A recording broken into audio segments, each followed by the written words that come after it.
Hi, how are you doing today? It is a very snowy day. I'm here in Colorado still, dog sitting for my friend Sam and taking full advantage of his beautiful Dutch oven. And it's just a snowy day, so it's soup day. So this is my second soup of the day. We did white chicken chili earlier, and today I want to do a version of what I'm calling like a Tuscan creamy Parmesan chicken soup. And it might kind of feel like Marry Me Chicken, and it kind of is. It's kind of like Marry Me Chicken in a soup form. So into your soup pot, obviously I'm using this gorgeous pot here. I'm going to do 2 tablespoons of butter and a good tablespoon of extra virgin olive oil. So I'm going to go in with my 1 onion, and we're going to give that about 3 minutes. You just want them to soften up and become translucent. So now I'm going to add some garlic, and I did 3 cloves of garlic minced up, and just give that a minute to cook. And to that I'm going to add 2 tablespoons of tomato paste. So we're going to go 2 teaspoons of Italian seasoning, and we'll get that in there while this is still cooking and really just wake those up. I think I forgot to count. I think that was 2 teaspoons. It might have been a little more, but if it was, we're not going to worry about it. Cooked. So now we're going to add our 6 cups of chicken stock, and then to that we're going to add an 8-ounce block of cream cheese, and then to that I'm going to add a cup of heavy cream. I'm going to go with probably a half a teaspoon of kosher salt, a few grinds of pepper, and I'm going to let this just kind of cook for a minute or two, and I just want that cream cheese to start softening up and breaking down. So what I'm going to do next is I'm going to shred a cup of fresh Parmesan cheese, but I'm going to go ahead and shred more than that because I like to have extra to garnish the top with. So we're going to add that cup of Parmesan cheese. And then I always save my rinds. Save your rinds in the freezer because these are great to throw into like your Sunday sauce or your ragouts.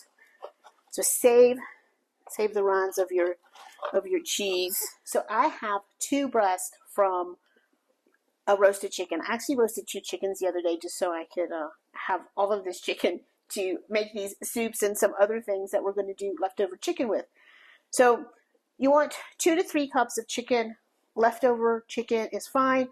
Or if you want to do fresh, you can chop it up, give it a nice brown and sear in your soup pot, pull it out, and then add it back in later like we're going to do right now.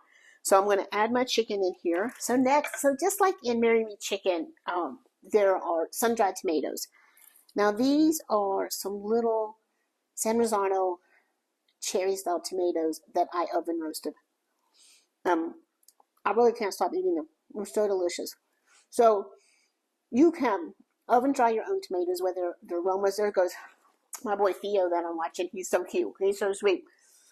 You can do cherry tomatoes, or you can do sun-dried tomatoes here. So as soon as this comes up to a boil, we're going to add our pasta. Now you can do shells here, or macaroni. This is a bag of penne I got.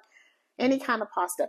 The Rayo's brand, if you see that one, you know that's a good one because it's made with unbleached flour, and you know that by reading the instructions, or the ingredients, I'm sorry, and it just says whole wheat semolina. So if your pasta has whole wheat flour and then riboflavin, niacin, all that, that means it's been bleached and those things have been chemically put back in it.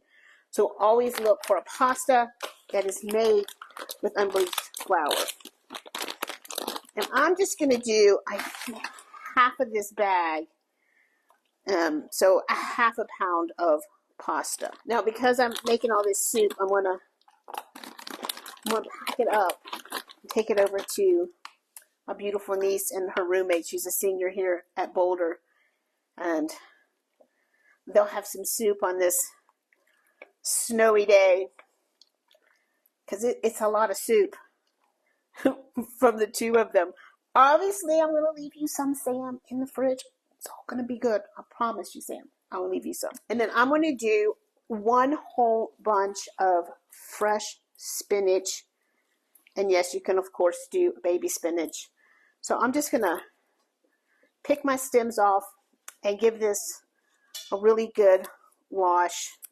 I'm not going to cut it or anything. I'm just going to leave it whole like this. It's going to, cook right up. And it's also something that I'm not going to add till the very end because this is going to cook in like 2 minutes. So don't put this in sooner than you have to. But I will say, I think that I always prefer the fresh bunch of spinach than those lettuces in those bags. I'm just never really sure what they treat them with. But also, this whole bunch of spinach cost me like $1.69, and like a 16-ounce bag of baby spinach was over $3. So it definitely save you money. It might cost you a few extra steps to get the stems off and wash it, but I think it's at least half of the price of those bags of spinach. And I think we should have a little taste. Oh, that is so yummy.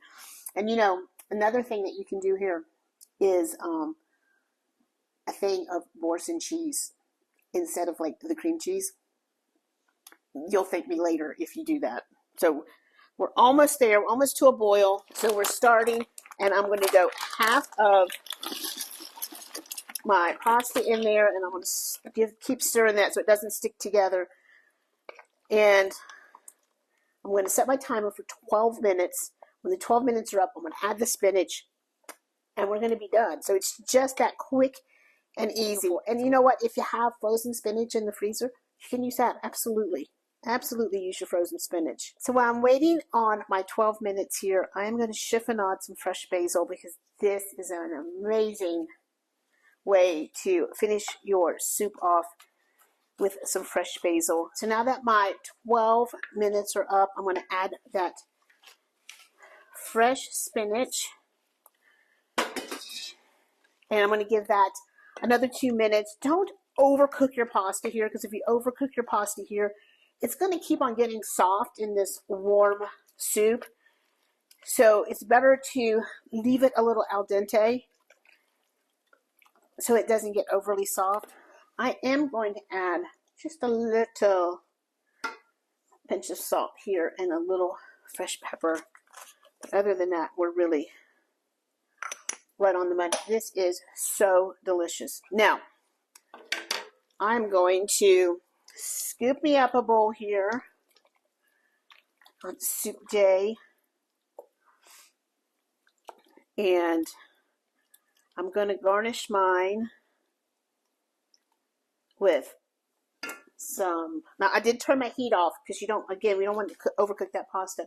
I'm going to garnish mine with some freshly shredded Parmesan cheese and some fresh basil.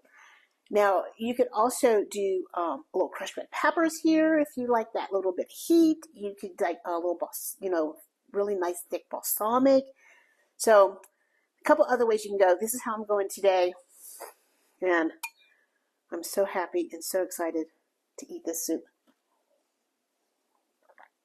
This is a perfect bowl of comfort and deliciousness.